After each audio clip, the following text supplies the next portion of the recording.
चलिए स्टार्ट करते हैं। तो हम लोगों ने बात किया था alternating current applied to a resistive circuit. इसमें हमने वोल्टेज दिया था V is equal to P naught sine omega T और करंट का एक्सप्रेशन आया था I is equal to I not sine omega T. I naught equal to था V naught by R. I naught था peak current, V naught था peak voltage और I था instantaneous current और V था इंस्टेंटेनियस वोल्टेज। इसके बाद हमने इसका ग्राफ बनाया था, ग्राफ की कहानी भी आपको समझ में आया होगा। फिर फेजर डायग्राम बनाया था, फेजर भी समझ में आया होगा। इसके बाद हमने बात किया था इसका दो तरीके का पावर, कौन कौन सा power, instantaneous power P is equal to V not I not sine square omega T. और उसके बाद हमने बात किया था इसका average power. Average power very important, board exam में आता है, वो था P bar equal to V R M S into I R M S. जल्दी चलो बेटा, जल्दी चलो फटाफट। अब हम लोग बात करेंगे ये वी आर एम एस और आई आर एम एस था क्या एक्चुअली, उसके बारे में बात करते हैं, ठीक है। तो बात कर लेते हैं हम लोग।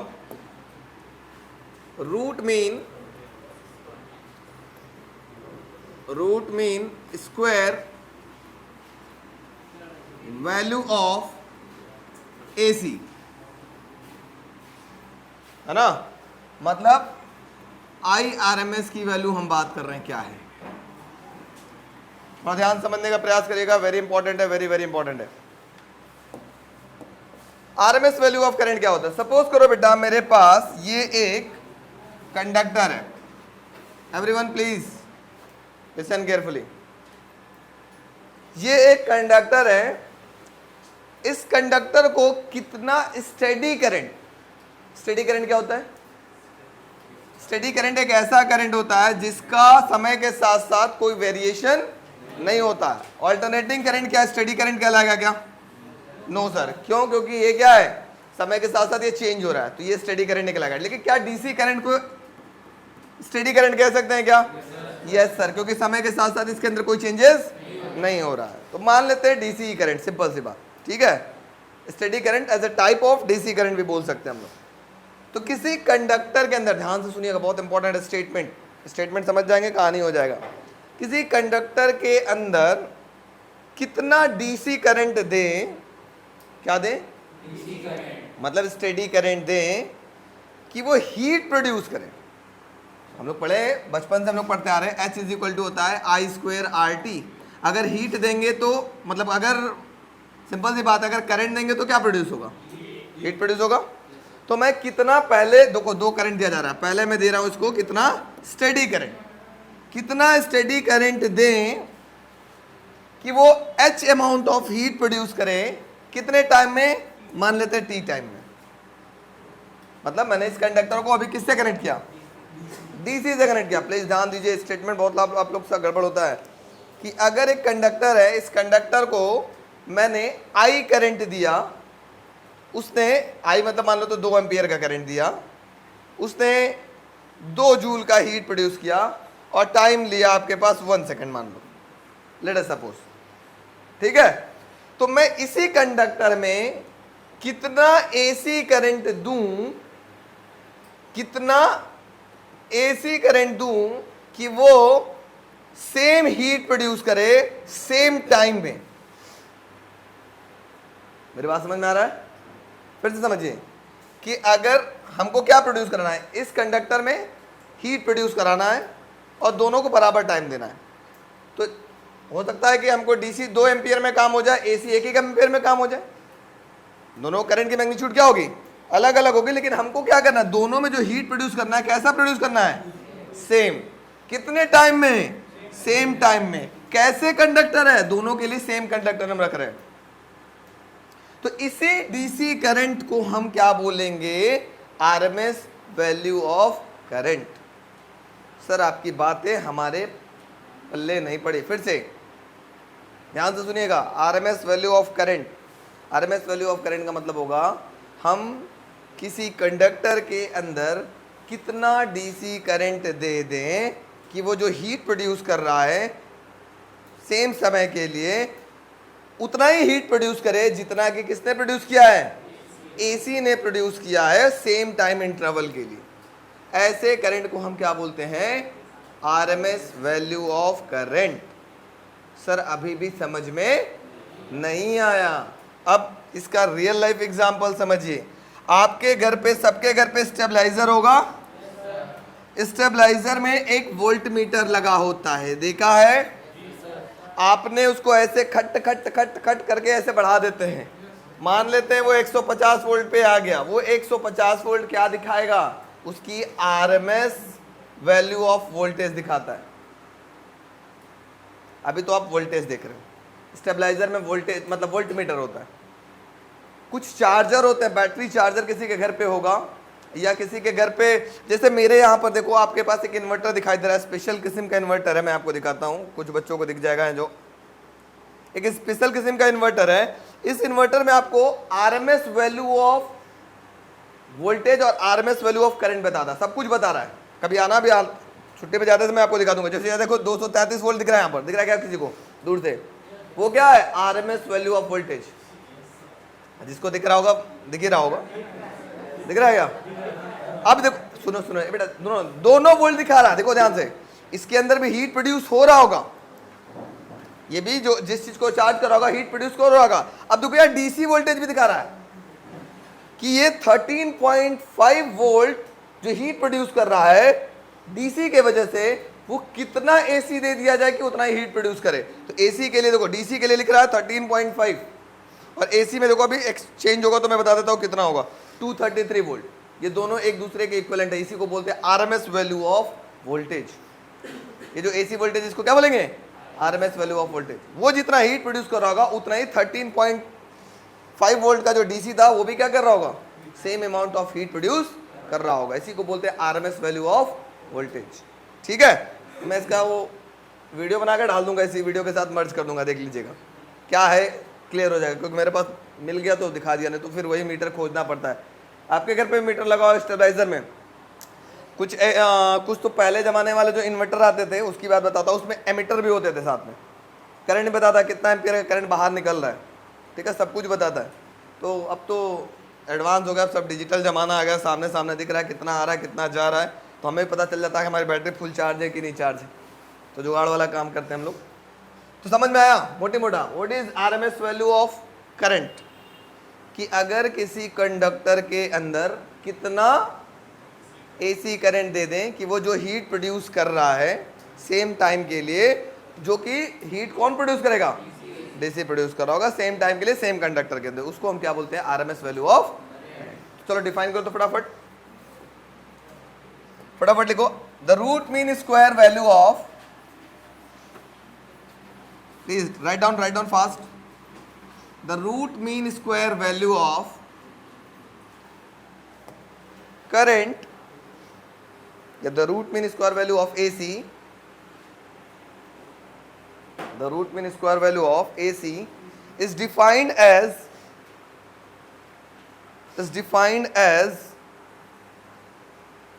that steady current,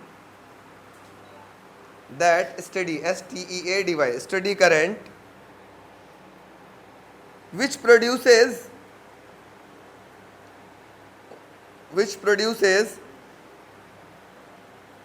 the same amount of heat, which produces the same amount of heat in a certain conductor, yeah, the same amount of heat in a conductor, ऐसे लिख लो, in a conductor in a certain interval of time, in a certain interval of time as is produced by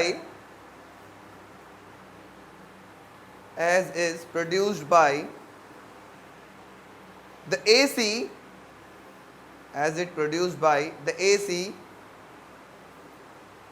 in the same conductor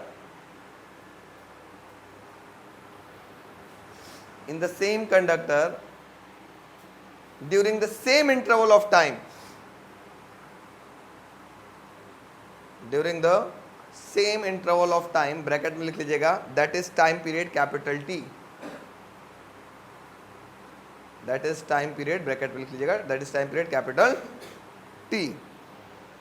आओ, ये आया कैसे था कल? ये हमने बता दिया। कल तो मैंने डायरेक्ट बोल दिया कि sir V R M S equal to होता है V naught upon under root two, या I R M S equal to I naught upon under root two. ये आया कहाँ से, उसको भी हम लोग देख लेते हैं, सीख लेते हैं, समझिएगा। ए बच्चा थोड़ा ध्यान दीजिएगा।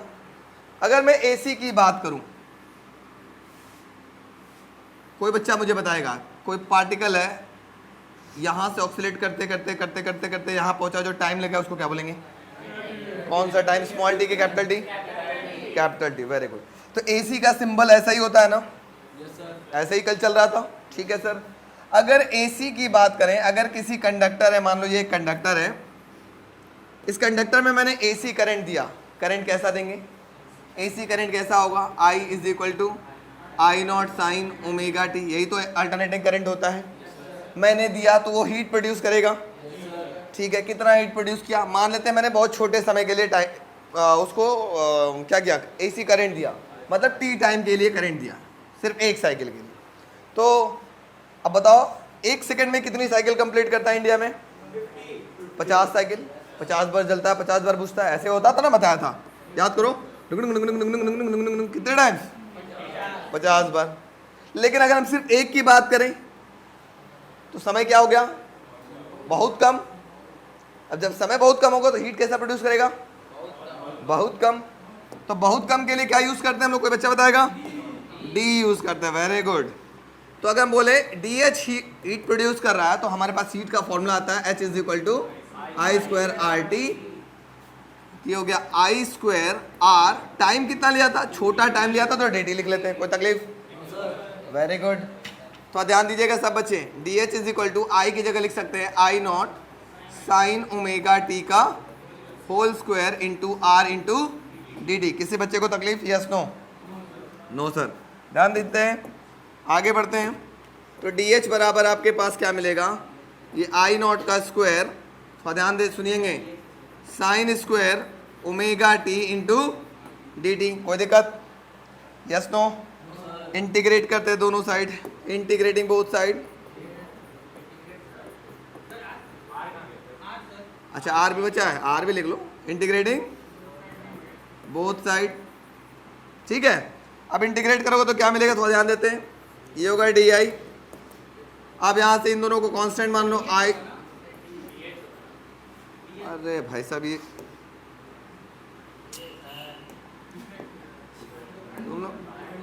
एंडू इधर देखो,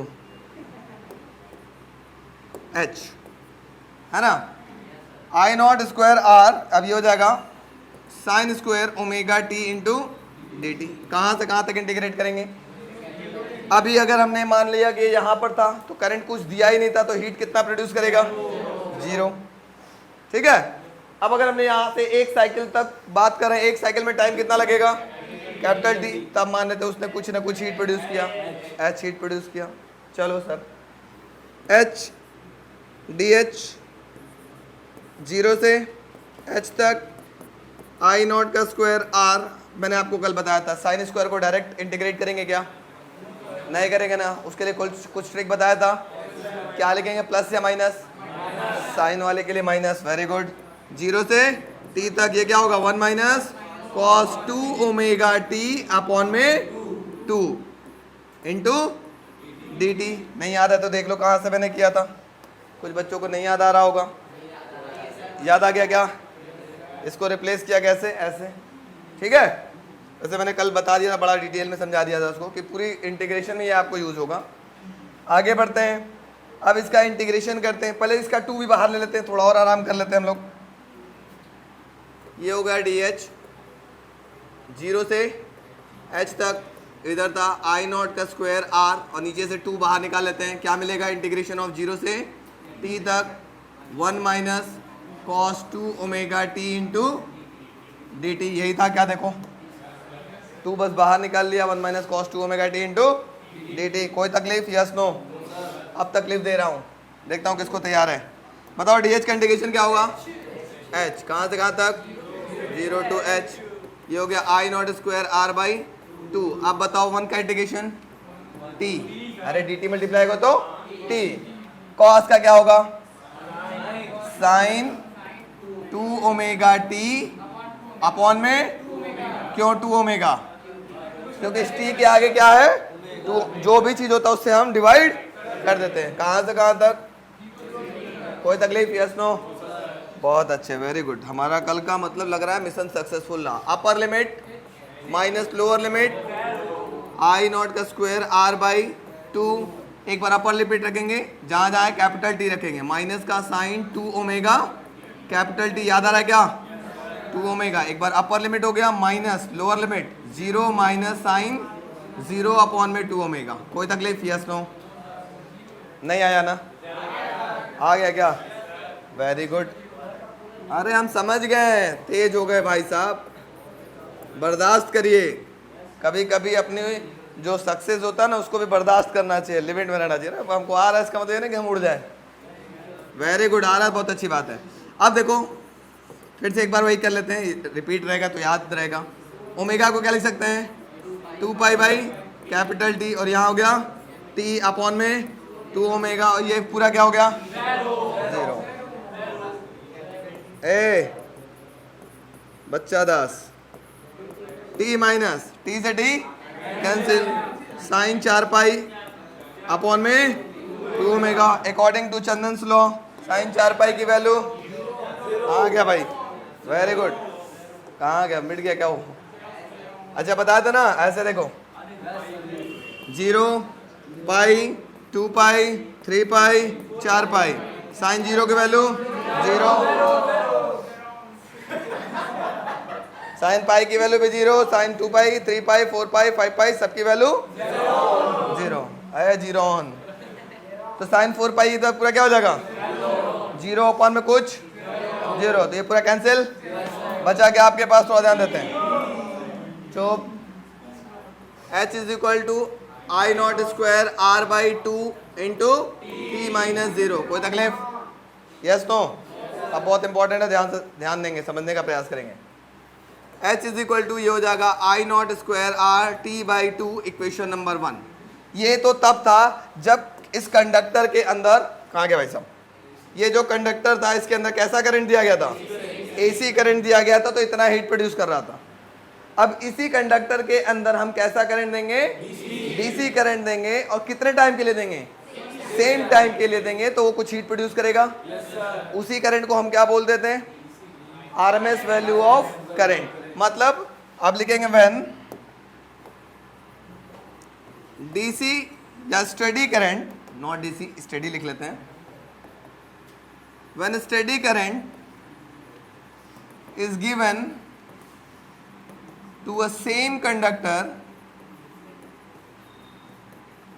for same interval of time,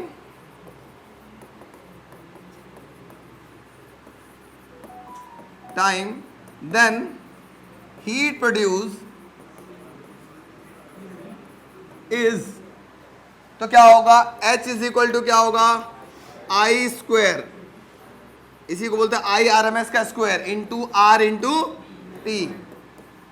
same time के लिए दिया गया, एच की वैल्यू दोनों सेम है, सेम हीट प्रोड्यूस कर रहा है। अब इन दोनों इक्वेशन को इक्वेट कर लो फ्रॉम इक्वेशन 1 एंड 2।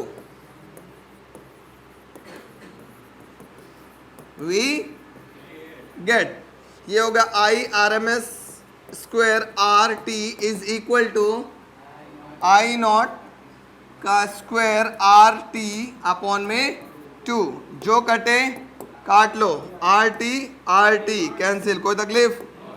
अब यहां मिला आई आर एम एस बराबर क्या होगा, अंडर रूट के अंदर आई नॉट का स्क्वायर बाई 2। तो बताओ आई आर एम एस बराबर क्या हो गया, I R M S equal to हो गया आई नॉट अपॉन में अंडर रूट 2। ये यहां से फॉर्मूला आया, बात समझ में आ गई? अब क्वेश्चन ये होता है, क्वेश्चन में अगर दिया हो आरएमएस वैल्यू नाम लिख दिया हो, जैसे मैं एक क्वेश्चन आपको दिखा देता हूं कि आपका कॉन्सेप्ट थोड़ा सा क्लियर रहे।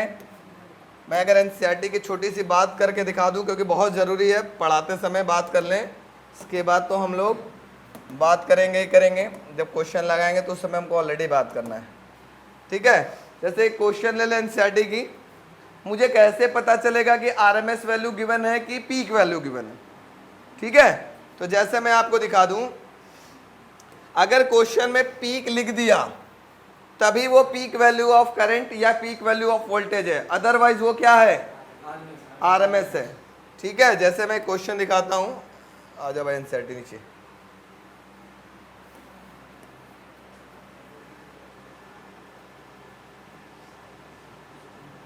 जैसे देखो एक क्वेश्चन यहां दे रहा है, क्या बोला बच्चों, सीखो।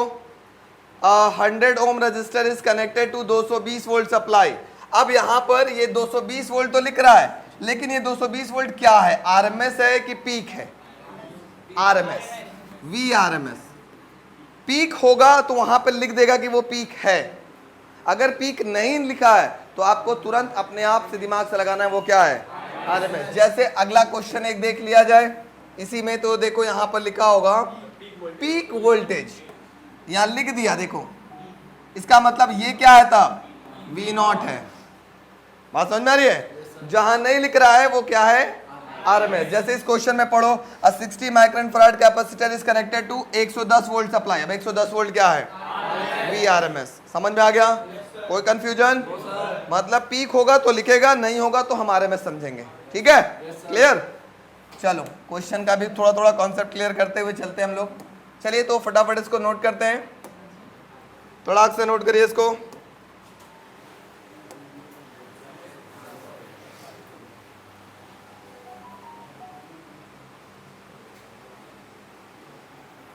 ठीक है, तो ये आपके पास था आरएमएस वैल्यू ऑफ करंट और RMS value of voltage.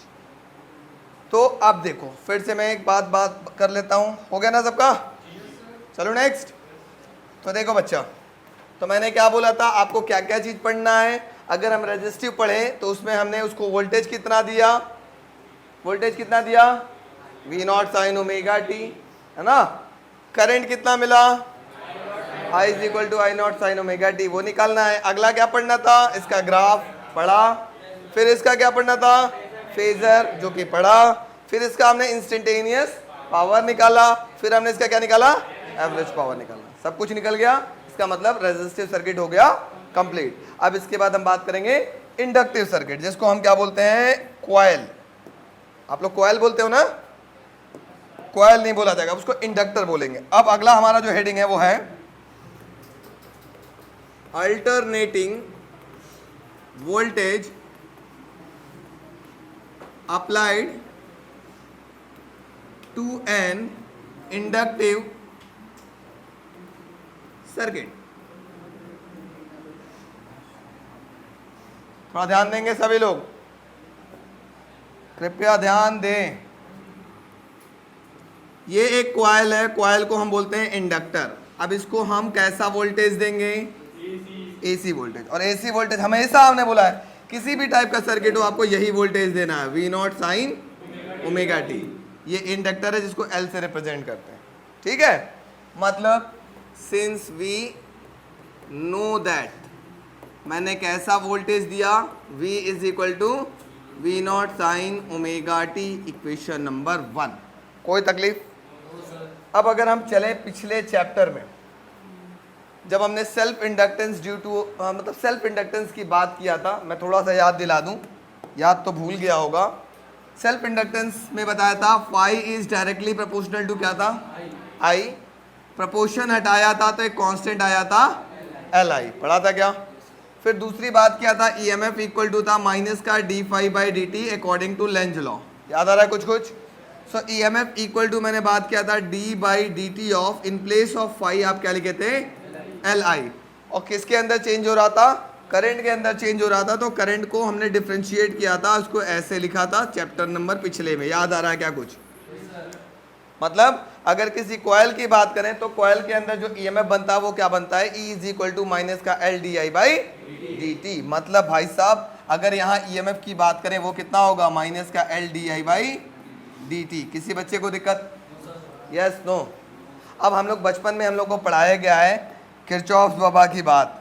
Kirchhoff's law क्या बोला था, किसी क्लोज लूप में टोटल वोल्टेज क्या होता है, टोटल वोल्टेज का सम 0 के बराबर होता है क्या। और हमने ये भी पढ़ा है कि अगर दो चीज पैरेलल में लगे उन दोनों में वोल्टेज कैसा होगा, सेम। इसका मतलब V किसके बराबर होगा, E के बराबर होगा। Yes no? चलो तो हम ऐसे लिख लेंगे कि किसी भी क्लोज सर्किट के अंदर टोटल वोल्टेज का सम जीरो लेकर के चलते हैं, किरचॉफ लॉ लगाते हैं, मतलब V प्लस ई बराबर क्या होगा? जीरो होगा। E की वैल्यू आ गई माइनस का L D I by D T equal to क्या होगा? Zero. V is equal to क्या होगा? L D I by D T. किसी बच्चे को तकलीफ तो यस नो? अब थोड़ा तकलीफ दे रहा हूं, ध्यान देना।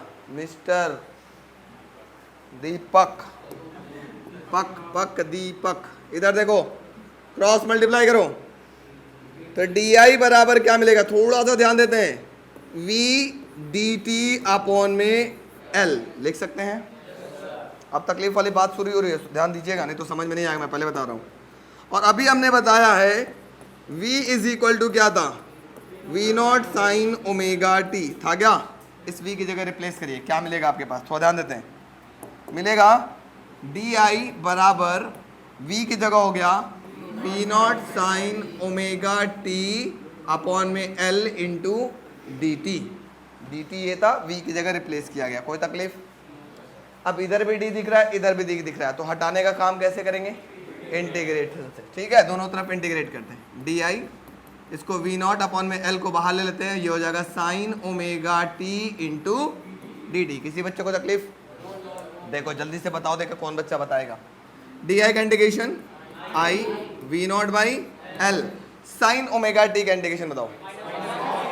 Very good, minus cos omega T upon में ओमेगा, प्लस एक कांस्टेंट जुड़ता है जिसकी वैल्यू होती है c, और यहाँ इस कांस्टेंट की वैल्यू क्या होती है बच्चों? जीरो होती है, तो कांस्टेंट हमको लिख के नहीं चलना है। तो हमारे पास क्या मिलेगा बताओ जल्दी से? आई बराबर नीचे से ओमेगा को बाहर ले लेते हैं, ले सकते हैं? थोड़ा देखो मैथ वाला काम हो रहा है तो घबराना मत। ये होगा ओमेगा एल, ओमेगा को बाहर निकलिए तो ओमेगा एल, ठीक है। ऊपर क्या बचा? Minus cos omega T. बोलो कोई तकलीफ? अब मैं दे रहा हूं तकलीफ, ध्यान देना। I is equal to V naught upon में ओमेगा एल। अब देखो बच्चा, जीरो, थोड़ा ध्यान समझिएगा, concept number mathematics. All student take coffee, ठीक है। ऑल स्टूडेंट टेक कॉफी मतलब यहाँ पहला क्वाड्रेंट 0 से लेके 90 तक में सबके सब पॉजिटिव होते हैं। 90 से 180 साइन पॉजिटिव होगा और उसका उल्टा क्या होगा? Cosec positive.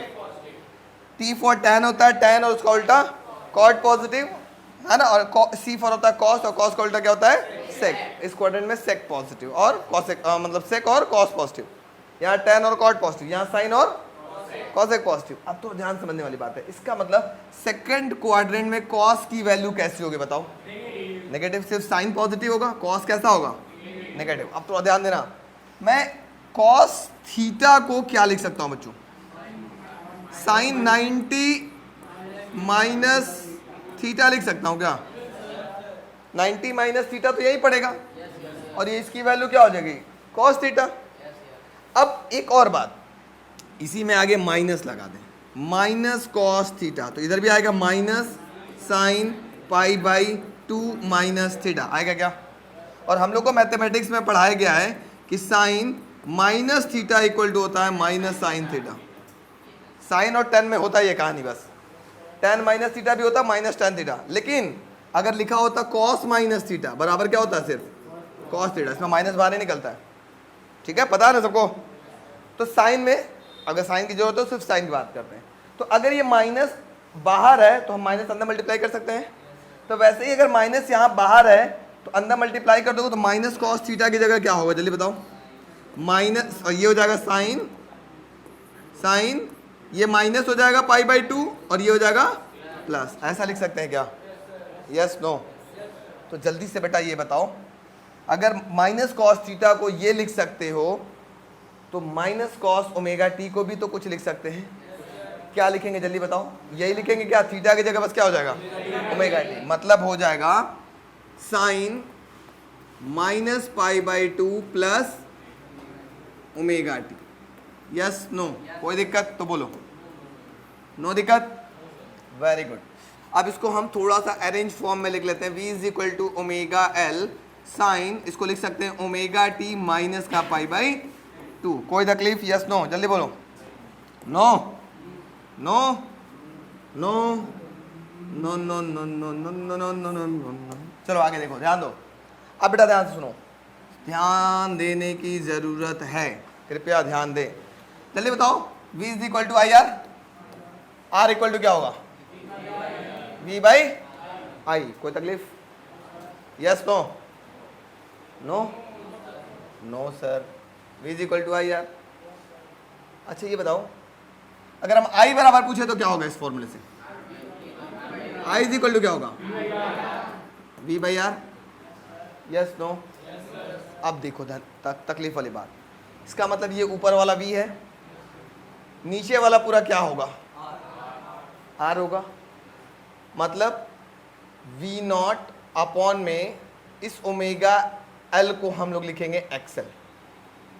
क्या बोलेंगे? अलग से लिख लेते हैं। XL किसकी जगह रिप्लेस कर रहे हैं? Omega L। सर ये XL क्यों लिख रहे हैं? XL का मतलब होता है एक रेजिस्टेंस, और वो रेजिस्टेंस कौन बना रहा हो? अगर कोई कॉइल रेजिस्टेंस बनाता है उसका नाम होता है XL, इंडक्टिव रिएक्टेंस। रिएक्टेंस आज से नाम हो जाएगा रेजिस्टेंस का, बड़े भाई का नाम है, चाचा का लड़का है ना। रेजिस्टेंस तो आप जनरली एक वायर है, उसके अंदर जो रेजिस्टेंस उसको आर बोलते हो, लेकिन अगर उसी वायर को हम घुमा दे कॉइल के तरीके से तो उसका नाम हो जाएगा इंडक्टिव रिएक्टेंस, वो भी एक रेजिस्टेंस है। ठीक है? Yes no? तो रिप्लेस करो, या XL हो गया, यहाँ हो गया साइन ओमेगा टी माइनस का पाई बाई 2। अब जल्दी से कोई बच्चा बताएगा, जल्दी से बताएगा, current equal to voltage upon resistance ना। अगर ये मैक्सिमम वोल्टेज हो अपॉन में रेजिस्टेंस हो तो करंट कैसा मिलेगा? मैक्सिमम करंट मिलेगा कि नहीं? इसका मतलब ये हो गया I is equal to I not sine omega T minus pi by 2। मतलब देखो बेटा, बड़ा कहानी चेंज हो गया। इस इंडक्टर में मैंने करंट वोल्टेज तो दिया था V not sine omega T, लेकिन यहां जो करंट आया है वो क्या आया है? I not sine omega T minus pi by 2 आया है। लेकिन ऐसा काम रजिस्टर में नहीं हो रहा था। देखो रजिस्टर में क्या था, आपने करंट, अपने वोल्टेज ये दिया था और करंट भी वैसे ही ओमेगा टी में मिला था। कोई माइनस हो रहा था क्या? मतलब इन दोनों का फेज सेम था। लेकिन क्या यहाँ पर फेज सेम है? नहीं सर, यहाँ फेज कुछ चेंज हो रहा है। माइनस हो रहा है मतलब कुछ एंगल चेंज हो रहा है। ठीक है? अब इसका बहुत जो जरूरी चीजें हैं नोट करने की वाले, वो ये है, और यही से क्वेश्चन आएगा जो मैं लिख रहा हूं अभी। ये कंफर्म बोर्ड एग्जाम में क्वेश्चन आपसे मैं लिखित दे रहा हूं, सिर्फ इतने पार्ट से आता है जो मैं लिख रहा हूं। न्यूमेरिकल अगर आया तो नोट में पहला पॉइंट जल्दी से बताओ, XL क्या है? ओमेगा L की जगह लिखा गया था। ठीक है? Yes no? कभी कभी आप जानते हैं एक्स ओमेगा को लिख सकते हो 2 पाई न्यू इंटू L, लिख सकते हैं क्या? दूसरा पॉइंट। Yes no? तीसरा पॉइंट, इस XL को बोलते हैं इंडक्टिव रिएक्टेंस। चौथा पॉइंट, अगर ये एक रेजिस्टेंस है तो इसकी SI यूनिट क्या होगी? ओम।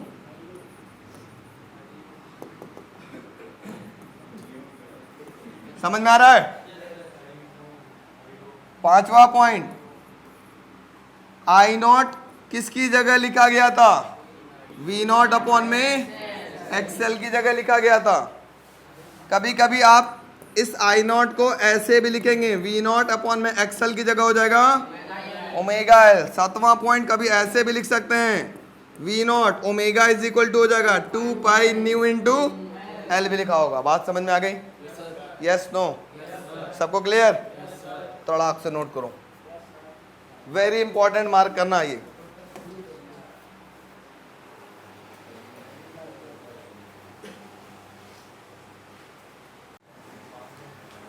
तो हम लोग पिछले क्लास में हम लोग बात किए थे, फटाफट आगे बढ़ते हैं।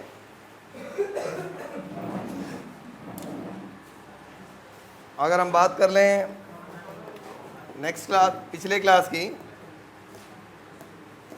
तो आपने निकाला था इंडक्टिव सर्किट के बारे में हम लोग बात कर रहे थे, ठीक है। इंडक्टिव सर्किट में हमने वापस से करंट क्या दिया, वोल्टेज क्या दिया था, alternating voltage V naught sine omega T दिया था, लेकिन करंट दिख रहा था पाई बाई 2 टाइम्स पीछे हो जा रहा था। करंट का एक्सप्रेशन क्या आया था, I is equal to I not sine omega T minus का पाई बाई 2, ठीक है। अब थोड़ा ध्यान देना था, यहाँ जो एक्सल था वो क्या था, ओमेगा एल। एक्सल एक रेजिस्टेंस होता है जिसको हम बोलते हैं इंडक्टिव रिएक्टेंस। इसकी एसआई यूनिट क्या होता है, ओम। अब हम इसी का हम बात करेंगे आज, ग्राफिकल रिप्रेजेंटेशन। थोड़ा ध्यान देंगे, सबको समझ में आ जाएगा, ठीक है। आज हम बात करते हैं ग्राफिकल रिप्रेजेंटेशन।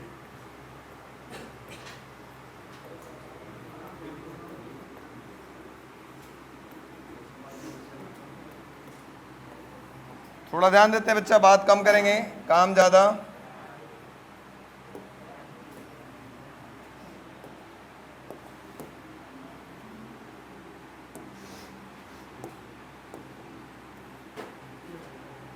ठीक है, ये बेटा बात नहीं, तो ध्यान दीजिए। ये हो गया ओमेगा टी, ये हो गया 0 डिग्री, 90 डिग्री, 180, 270 और 360।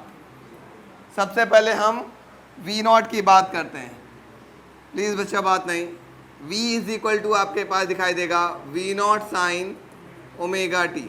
शायद आपको याद होगा, यहाँ जो हमने वोल्टेज की बात किया था, वोल्टेज की वैल्यू थी V is equal to V naught sine omega T, ठीक है। कुछ ऐसा एक्सप्रेशन था आपके पास, V is equal to V naught sine omega T. फिर से हम साइन की कॉन्सेप्ट आपको बताते हैं, जिनको नहीं पता है, 0, pi by 2, pi, 3 pi by 2 and 2 pi. Sine 0 की वैल्यू होती है 0 और 0 का उल्टा 0। साइन 90 होता है 1, 1 का उल्टा -1, ठीक है। ये कॉन्सेप्ट अपना बनाने का कहानी। बेटा प्लीज़ पीछे कोई बात नहीं करेगा ना तो समझ में नहीं आएगा। अब थोड़ा ग्राफ घूमेगा धीरे धीरे आज से। सबसे पहले हम बात करते हैं ओमेगा टी की जगह। ओमेगा टी की जगह ये पूरी एंगल रिप्लेस करेंगे। सबसे पहले 0 डिग्री रखेंगे, तो साइन 0 की वैल्यू कितनी होगी, 0 इंटू वी नॉट हो जाएगी 0, ठीक है। अब शांत होंगे सब, कोई बोलेगा नहीं, मैं बोल रहा हूँ, ध्यान से सुनेंगे। ओमेगा टी की जगह हम लोग रखेंगे पाई बाई 2 और साइन पाई बाई 2 की वैल्यू हो जाएगी 1, तो ये पूरा हो जाएगा 1 इंटू वी नॉट, क्या हो जाएगा, वी नॉट, ठीक है। अब ओमेगा टी की जगह रखेंगे पाई, साइन पाई, और साइन पाई की वैल्यू क्या है, 0, 0 इंटू वी नॉट क्या हो जाएगा, 0। अब बात करते हैं साइन 3 पाई बाई 2 रखेंगे। कौन आगे भाई, साइन 3 पाई बाई 2 रखेंगे। 3 पाई बाई 2 की वैल्यू क्या है, -1, तो ये पूरा हो जाएगा -1 इंटू वी नॉट, क्या आएगा, माइनस वी नॉट। समझ में आ रहा है क्या। फिर 2 पाई रखेंगे, साइन 2 पाई की वैल्यू क्या है, 0, तो ये पूरा हो जाएगा 0 इंटू वी नॉट, क्या हो जाएगा, 0। ये वही चीज रहा जो आपके पास पिछले जो रेजिस्टिव सर्किट पे आपने निकाला था, सेम वही चीज है कि नहीं। तो अब इसका तुरंत पहले आप करिए कि ग्राफ बना लीजिए फटाक से। किसका, V का, ठीक है। तो तड़ाक से हम लोग ग्राफ बनाते हैं और समझने का प्रयास करेंगे हम लोग, ठीक है। बात कम करेंगे और काम ज़्यादा करेंगे। तो अगर हम बात करें, ये आपके पास कुछ एंगल ले लेते हैं, 0 ये है। अब इसमें देखो V की मैक्सिमम वैल्यू क्या है, वी नॉट, और मिनिमम वैल्यू क्या है, -वी नॉट, ठीक है। अब एंगल लिख लेंगे किस पे 0, 90, 180, 3 पाई बाई 2 एंड 2 पाई, ठीक है। किसी बच्चे को दिक्कत होगा पूछ लेगा, घबराएगा नहीं, नहीं समझ में आएगा तो काम गड़बड़ नहीं होना चाहिए, बस समझ में आना चाहिए। मेन उद्देश्य है कि आपका कॉन्सेप्ट क्लियर होना चाहिए। जो नहीं आएगा तुरंत पूछेगा, कहीं पर भी रुकेगा तो, ठीक है। अच्छा जी, अब हम इस ग्राफ को बनाना स्टार्ट करते हैं। पहले हम वी नॉट की बात करते हैं। 0 पे कितना है, 0, मतलब ग्राफ यहाँ से स्टार्ट हुआ। 90 पर वी नॉट, 90 यहाँ है, वी नॉट यहाँ है। ये ग्राफ पॉइंट यहाँ लगाएंगे और इसको ऐसे मिलाएंगे, ठीक है। सीधा लाइन नहीं मिलाएंगे, ऐसे घुमा करके मिलेगा, नागिन छाप। 180 पर 0, तो 180 यहाँ है, 0 यहाँ है, ये ग्राफ वापस से ऐसे आ जाएगा, ठीक है। 270 पर माइनस वी नॉट, 270 यहाँ है, माइनस वी नॉट यहाँ है, इसके ठीक सामने एक पॉइंट लगा लेंगे और इसको ऐसे घुमा लेंगे, ठीक है। 360 पर 0, 360 पर 0, ये हो गया v का एक्सप्रेशन। कोई दिक्कत? No sir. अब जो आपको दिक्कत आती है मैं वो बताता हूँ, करंट वाला। करंट का एक्सप्रेशन इसका क्या आया था? I is equal to I not sine omega T minus pi by 2 आया था, ठीक है। अब यही समझने वाली बात है, थोड़ा ध्यान देते हैं, समझ में आ जाएगा। सबसे पहले ओमेगा टी की जगह 0 रखो, है ना, 0 रखो। अब यहाँ पे हम लोग करंट का एक्सप्रेशन निकाल रहे हैं, I is equal to I not sine omega T, ठीक है, थोड़ा ध्यान दीजिएगा। अब हम क्या करते हैं, ओमेगा टी की जगह पहले 0 रखते हैं, तो क्या दिखाई देगा बच्चों, थोड़ा ध्यान देना। अगर यहाँ 0 रखोगे तो ये तो पूरा 0 हो गया। क्या मिला? I is equal to I not sine minus pi by 2 आएगा, और sine minus theta equal to क्या होता है? Minus sine theta. ये माइनस बाहर आ जाएगा, मतलब आपके पास हो जाएगा I is equal to minus का I not sine pi by 2 होगा ना। और साइन पाई बाई 2 की वैल्यू कितनी है?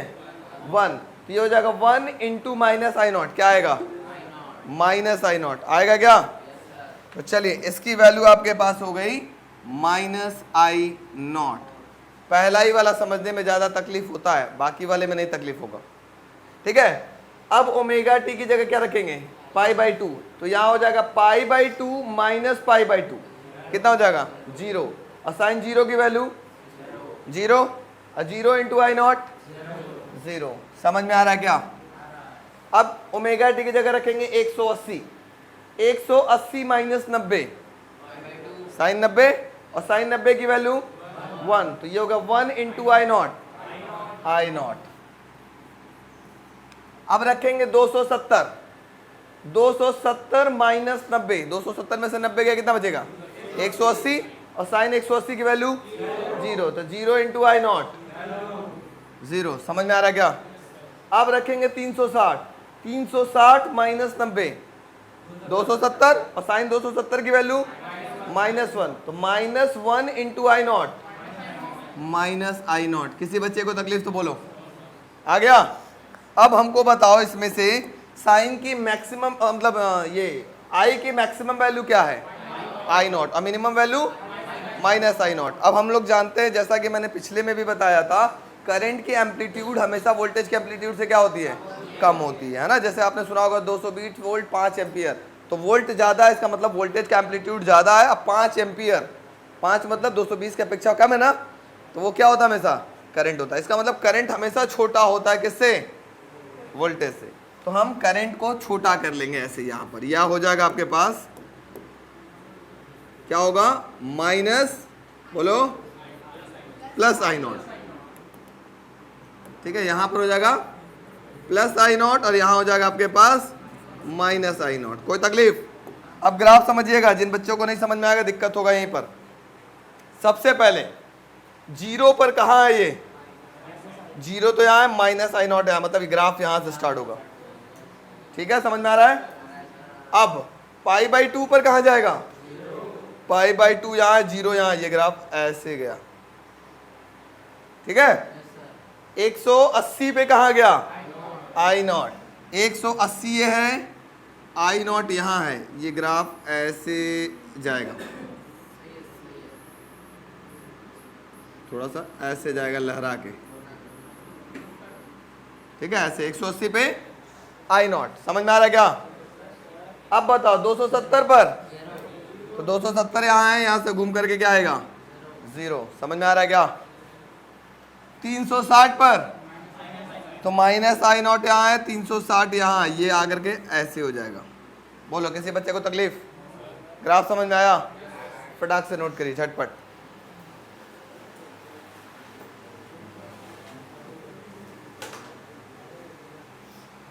इसका हम लोग बात करते हैं फेजर। थोड़ा ध्यान देते हैं, पिछला देख करके चलते हैं तो आपको ज़्यादा क्लियर होगा। पिछला वाले में देखो, साइन ओमेगा टी, मतलब v is equal to V naught sine omega T, I is equal to I not sine omega T था ना। तो दोनों में एंगल में कोई चेंजेस नहीं नजर आया था, इस वजह से साथ साथ चल रहे थे दोनों। जब ये मुड़ रहा था तो ये भी मुड़ रहा था, ये नीचे जा रहा था तो ये भी नीचे जा रहा था। लेकिन इस केस में क्या हुआ था, आज वाले में देखो इन दोनों में एंगल का चेंज नजर आ रहा है, सॉरी यहां पर होगा omega T minus pi by 2, किसी ने बोला नहीं, वही तो हम भी सोच रहे थे, वही तो हम भी सोच रहे थे, ध्यान था लेकिन बोलेंगे नहीं। इन दोनों में देखो फेज चेंज हो रहा है, फेज चेंज होने की वजह से अब जरूरी नहीं कि दोनों साथ साथ चलें। देखो ये भाई साहब यहाँ पे जाते ही मुड़ गए थे, लेकिन ये भी ऊपर जा ही रहा था, जा ही रहा था, जा ही था, ये जब नीचे आ गए थे तो ये तब नीचे आना स्टार्ट हुआ, है ना। तो फेज चेंज होने की वजह से इनकी कहानी पूरी चेंज हो गई। अब देखो दूसरी बात करते हैं, पिछला वाले का फेजर भी देखते हैं। अब चूंकि एंगल सेम था तो दोनों का फेज क्या था, सेम था। अब लेकिन यहां पर देखते हैं, इस केस में एंगल चूंकि डिफरेंट है, देखिए इसका जो फेजर डायग्राम है,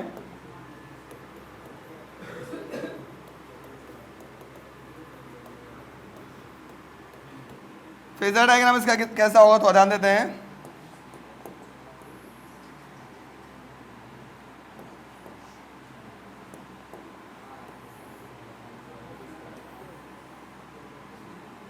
बात नहीं बेटा, ध्यान दो। अब हम लोग बताओ, पहले v की वैल्यू क्या थी, v not sine omega T. Current का एक्सप्रेशन क्या था, I not sine omega T minus pi by 2। Any doubt? अब चलते हैं इसका फेजर की तरफ। वोल्टेज क्या चेंज है, क्या वैसा ही है जैसा पुराना वाला था, तो वोल्टेज का फेजर वैसा ही होगा जैसे पुराना वाला था। कितने एंगल पे था जल्दी बताओ, पाई बाई 2। ये एंगल क्या होगा, omega T, omega T angle पे था। अच्छा अब अगर हम कर, यहां से आता ये क्या होगा जल्दी बताओ, वी नॉट, यहां से आता क्या होगा, V naught sine omega T. Very good. अब अगर मैं करंट की बात करूं, करंट पीछे हो रहा है कि आगे जा रहा है, पीछे हो रहा है, माइनस हो रहा है। माइनस होने का मतलब लैग होना, पिछड़ना, ठीक है। देखो ओमेगा टी में से कुछ माइनस हो रहा है। दीपक, ए दीपक, समझ गया, अच्छा ठीक है। नहीं दूसरा दीपक, ऑनलाइन वाले दीपक को बुला रहे थे। अच्छा आ जाओ लाइन पे। ए बेटा प्लीज ध्यान सुनो। अब यहाँ पाई बाई 2 टाइम्स पीछे हो रहा है। पाई बाई 2 टाइम्स पीछे होने का मतलब होता है वो इधर होगा, ऐसे पीछे होने का मतलब, ठीक है। थोड़ा ध्यान समझिए, ये पाई बाई 2 टाइम्स पीछे हो गया। कितना पीछे हुआ, ये एंगल है आपके पास पाई बाई 2, तो ये क्या कहलाएगा, ये कहलाएगा आई नॉट, ठीक है। और ये छोटा रहेगा, वोल्टेज हमेशा बड़ा होता है एज कंपेयर टू करंट। अब यहां से यहां तक क्या होगा, कोई बच्चा बताए। Very good, I is equal to I not sine omega T minus pi by 2। बात समझ में आ गया, ये होगा इसका फेजर। अब इसमें नोट में क्या लिखेंगे, थोड़ा इंपॉर्टेंट पॉइंट, नोट में कौन लैग कर रहा है, करंट लैग है पीछे। हमेशा फेजर ऐसे चलता है, इसको क्या बोलते हैं, कौन सा वाइज, एंटी क्लॉकवाइज फेजर चलता है, ठीक है। अब ध्यान देते हैं, प्लीज प्लीज ध्यान सुनो। इसमें करंट जो है वो लैग कर रहा है, और कौन लीड कर रहा है, वोल्टेज लीड कर रहा है। ये याद रखना है आपको, कौन लैग कर रहा है, लैग मतलब होता है पिछड़ना, और लीड मतलब आगे बढ़ना। तो कौन लीड कर रहा है, कौन लैग कर रहा है, इसकी जरूरत पड़ती है हमें सीरीज एलसीआर सर्किट में लैग और लीड की, ठीक है। यहां तक क्लियर हो गया, थोड़ा आपसे नोट करिए इसको, phasor diagram.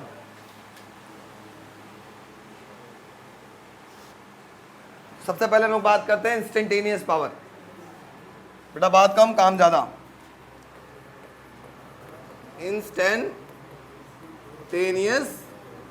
Power, instantaneous power को P से रिप्रेजेंट करेंगे, एवरेज पावर को P बार से रिप्रेजेंट करेंगे, बार बार बता रहे हैं तो ध्यान दो। ए मुन्ना, नन्ना मुन्ना, जल्दी बता, वोल्टेज क्या दिया गया था, वेरी गुड। करंट क्या आया था, सबको पता है क्या ये पावर का formula we I.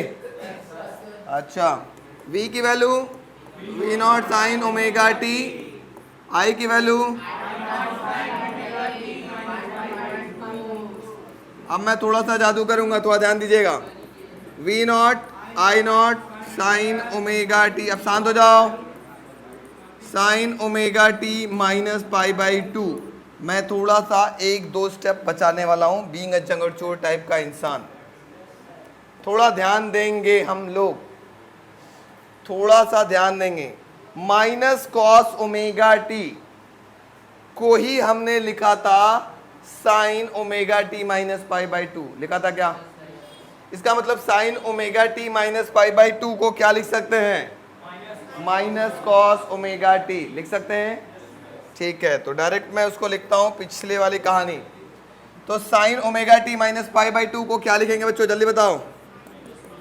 V not I not sine omega T into minus cos omega T लिख सकते हैं क्या? रीजन बोलो, कैसे रीजन? हाँ कॉस, अरे आप लोग पढ़ा है, प्लीज प्लीज प्लीज प्लीज ध्यान सुनो। Sine theta minus 90 equal to होता है माइनस का कॉस थीटा, या 90 माइनस थीटा कॉस थीटा होता है, और साइन माइनस थीटा माइनस उसका बाहर निकल जाता है। तो ठीक है, अगर ऐसे नहीं समझ में आ रहा है तो आपके मैथ्स के भाषा में बात कर लें तो शायद आपको ज़्यादा समझ में आएगा। लो, ऐसे अगर हम बोल लें साइन 90 माइनस थीटा क्या होगा? कॉस थीटा होगा। लेकिन अगर हम इसी के आगे ऐसे लिख दें, साइन माइनस आगे ले लेते हैं, minus 90 minus theta equal to क्या होगा? तो साइन माइनस हो जाएगा और साइन ऐसे लिख देंगे 90 माइनस थीटा, लिख सकते हैं क्या? क्योंकि sine minus theta equal to होता है माइनस साइन थीटा, और साइन 90 माइनस थीटा ऊपर हमने क्या लाया था? कॉस। ये हो जाएगा माइनस का कॉस थीटा। जो मेथड आपको समझ में आ रहा है उसको आप फॉलो कर सकते हैं, कोई टेंशन नहीं है।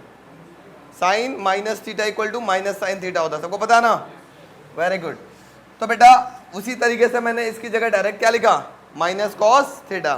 ठीक है, अच्छा जी, अब इसमें से माइनस बाहर ले लेते हैं। V not I not sine omega T cos omega T, कोई दिक्कत? मैं थोड़ा सा दिक्कत पैदा कर रहा हूं, यहां पर क्या करता हूं, 2 से डिवाइड और 2 से मल्टीप्लाई कर लेता हूं। तो ये किसी एक का फॉर्मूला दिखा रहा है। किसका फॉर्मूला दिख रहा है? साइन 2 थीटा का। पता है साइन 2 थीटा का फॉर्मूला क्या होता है? सबको पता होगा, ये तो बेसिक चीज है। Very good. ये होता है साइन 2 थीटा इक्वल टू होता है 2 sine theta into cos theta. ठीक है, तो बच्चा दास ये हमारे पास एक फॉर्मूला मिल गया, P is equal to minus का V not I not by 2 sine 2 omega T. ये कौन सा पावर हो गया? इंस्टेंटेनियस पावर हो गया। लेकिन हमको निकालना क्या, हमारे क्वेश्चन में आता क्या है? Average power. ठीक है, तो पहले इंस्टेंटेनियस नोट करिए, फिर एवरेज बताते इसका कैसे निकलेगा। फटाक से नोट करिए। आइए अब इसका बात करेंगे हम लोग क्या? Average power. ठीक है, इंस्टेंटेनियस निकल गया, अब बात करेंगे क्या? Average power. Average power over a complete cycle for कौन सा सर्किट? Inductive circuit. चलो आप पिछला देखते हैं, एवरेज पावर। आप लोग को कुछ याद दिला दूं, हमारे पास टूल है तो हम यूज कर लेते हैं। एवरेज पावर के लिए हमने एक छोटा सा फॉर्मूला बनाया था, समझाया था। फॉर्मूला क्या था? P bar equal to 1/t instantaneous power 0 से लेकर t तक इंटीग्रेट कर लेंगे इंटू dt। याद आ रहा है किसी को? वैसा ही कुछ यहाँ भी हम लोग करने वाले हैं। हम क्या करेंगे, सिंस एवरेज पावर बराबर क्या होगा, जल्दी बोलो? 1/t 0 से लेकर t तक इंस्टेंटेनियस पावर इंटू dt। लिख सकते हैं क्या? P bar equal to 1/t 0 से लेकर t तक इंस्टेंटेनियस पावर अभी आया था, देखो इससे पहले, माइनस का v nought I not by 2 sine 2 omega t।